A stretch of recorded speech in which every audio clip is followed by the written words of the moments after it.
Mr. McCain, I think I heard you use the phrase nation work a few moments ago. What is nation work? Well, nation work is things that you do for the organization. Like I say, you might have guys locked up that need a bond. You might have a kitty for your neighborhood to buy guns. Whatever the organization needed at that time and you didn't have the money for, we didn't have the money for, then you shut down the neighborhoods and put out what you call nation work in order to get the money for whatever that we was trying to get as a whole. If we didn't have the money, then we would put nation work out to get the money. So basically, is it drug sales for the good of the organization? Objection. Leading. Overruled. That is correct. Now, give us a sense, if you can, about the geography of what the gang covered at this point. Were the Gangster Disciples all over the country back then, or was it limited to a small area? Well, it's my understanding. As I got older. Let's talk about just when you were a regent back then. There was just gangs that's in. The only groups that we was dealing with at that time when I was a regent was from Chicago and Illinois, cities in the state of Illinois. That's where the Gangster Disciple structure was in place at that time? Correct. And were there ever meetings that would bring people together from all over that area? We had, the neighborhood got, the regents would have weekly meetings. The governors would have meetings, every 2 weeks. Or if something important happened or came up, then we would have a meeting at any given time. What were examples of important things that would cause a meeting to be held? Gang wars. Like I say, somebody in jail somebody from the West Side went to jail and needed a bond. So they would call everybody and say, hey, we need $10,000 from the North Side, from each side of Chicago. So once the governors had their meeting, then they would call the regents and explain to them what it was. And the regents would call the neighborhood and explain to the neighborhood what it was. Did there ever come a time when a meeting was held with leaders from all over the city? Objection, Your Honor. Relevant. Overruled. The first meeting I recall from all of the cities was when Gregory Shells and Cole Black had got promoted to board members. I'll ask quickly. Was there a term for that type of meeting? No, just a meeting. Just a meeting. No term for it. Just a meeting. But people from all over the city came? Correct. Now, what happened at that meeting? At that meeting, they had introduced themselves, told everybody they was board members now, and they made each individual get up and announce their positions to each other, And at that time, when I stood up he had announced me as the governor now, and then everybody just, introduced themselves. And during the meeting, we exchanged numbers and things like that. And they explained that the governors was going to have to start getting up with each other. The regents started getting up with each other, stuff like that. So it sounds like leadership titles were given out at this meeting. Is that correct? Well, mine was. And I think what the meeting was just when the structure had really hit the fan, the structure really came out. It was time for everybody to meet each other, to get to know each other all over the city. Because before then, like I say, you had different GDs on this side, GDs on that side. But it was never together like that. You know what I'm saying? The only time we was really together was when you go to jail, it was together. But on the street, it wasn't.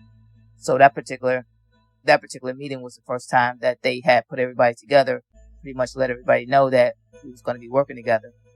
And did I hear you say that Shorty G announced a new title for himself at that meeting? Correct. He said he was board member.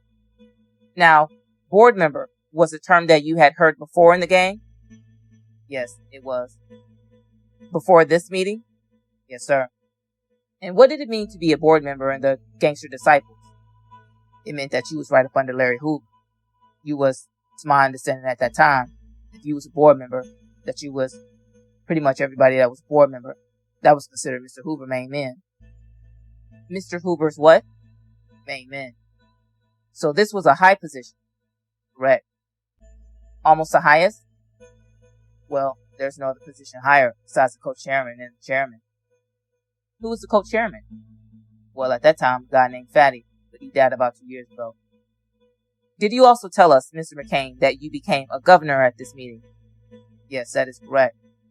Do you remember about how old you were at that time? Maybe 18, 19, somewhere around there. Did your responsibilities in the gang change after you became governor? Yes. It went from me running a neighborhood to me running 12 neighborhoods. So a bigger geographic area. Correct. And you've already talked about board members, governors, and regent. Were there other leadership positions at that time? Well, in the neighborhoods, you had coordinators. Coordinators is the guy that was under the regent. You had a co-regent, a guy that's under the regent. Then you had a coordinator, which was the first coordinator. Then you had like a second coordinator, who was up under the coordinator. Then you had a guy that was the chief of security. You might call them chief enforcer. Same thing. He was in charge of security. Then you just had the membership. Those first coordinators and second coordinators, was that ever abbreviated as first C? Yes, sir. First C, second C. And then I don't want to fast forward too much, Mr. McCain, but as you stayed involved in the gang over the years, has that same basic leadership structure stayed the same, or it has changed over the years in terms of the titles and their position? They stayed the same. Now, while you were governor of the gang back then, were there rules in place that the members were expected to follow? Objection. Relevance, Your Honor. Overruled.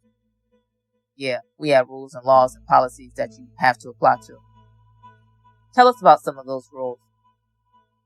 Well, you have some of the rules might be code of silence. Some of the rules might be respecting, not disrespecting members and non-members. Rules might be hygiene, daily exercise. Just rules that was, to me at that time, well, to me now, was just basically rules that was pretty much teaching you how to be a productive individual according to the organization status standards. Were there any rules or any one rule that was more important than all the others? Yeah, number 1. What was that rule? Silence and secrecy. Ms. Diggs, can I have the Elmo, please? I'm going to place on the screen, and Mr. McCain, you've got a screen right there in between us. This is going to be the 9th page of Government Exhibit 804 in evidence. Tell us, again, Mr. McCain, what is rule number 1 of the Gangster Disciples? Silence and secrecy. And the exhibit that we have on the screen, where it says number 1, silence and secrecy, is it the same rule that you're talking about right now? Correct. Tell us, in your own words, if you would, what does the gang mean when it says that silence and secrecy is rule number 1? It says, no member shall give any information or discuss any matters that concern another member or the function of the organization to any individual that is not a standing member of our special group. I'll ask you in terms of the exhibit, is that specific language that you're familiar with? That is correct. If you were to sum up for the jury, in your own words, what silence and secrecy means, how would you put it? Not to tell. Not to tell anything that's going on within the organization. Definitely not to be on a stand telling about the organization, about things that's concerning the organization. Like you're doing now? That is correct. Why is silence and secrecy so important that that's rule number 1? I mean, if you're not a member, you're not supposed to know what go on in the organization. You know, but silence and secrecy goes farther than that. It goes farther to the extent that even guys in the organization, there are certain levels within the organization that certain people in the organization not supposed to know what's going on inside of the organization. You know, if you at the high level, and at the high level talking about certain things, you're not supposed to go back and even discuss it, you know, the lower levels. You know what I mean? And if you do that, then you're pretty much breaking the silence and secrecy code. Mr. McCain, I'll point you to number 2 on the rules, and that says drugs. When you were involved in the gang on the streets as governor, as a regent, was there a rule concerning drugs that was in place at that time? Yeah, number 2. And tell us again, just in your own words, what does that rule mean? That you wasn't allowed to use drugs. Only drugs at that time that you was allowed to consume was marijuana. Was this rule in place when you had those 65, 70 people selling drugs for you? The rules have always existed. So this rule, to be clear, does it or does it not forbid members from selling drugs? No, it does not. Let me show you one more, Mr. McCain, and that's number 12, aid and assist. Is that a phrase that you've been familiar with since the beginning? Yes, I have. What is aid and assist? It means helping your brother.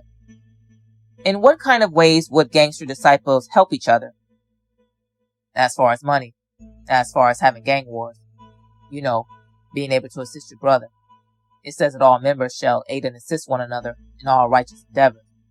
I mean, it says that a righteous endeavor, which means that if it's not righteous endeavors, that you really don't have to help. But who do you know that's not going to help their brothers in whatever type of endeavors it is? I mean, if one of your brothers got into something and you don't help them, I mean, you say that, but it really don't matter if it's a righteous endeavors or not. At the end of the day, you better help them.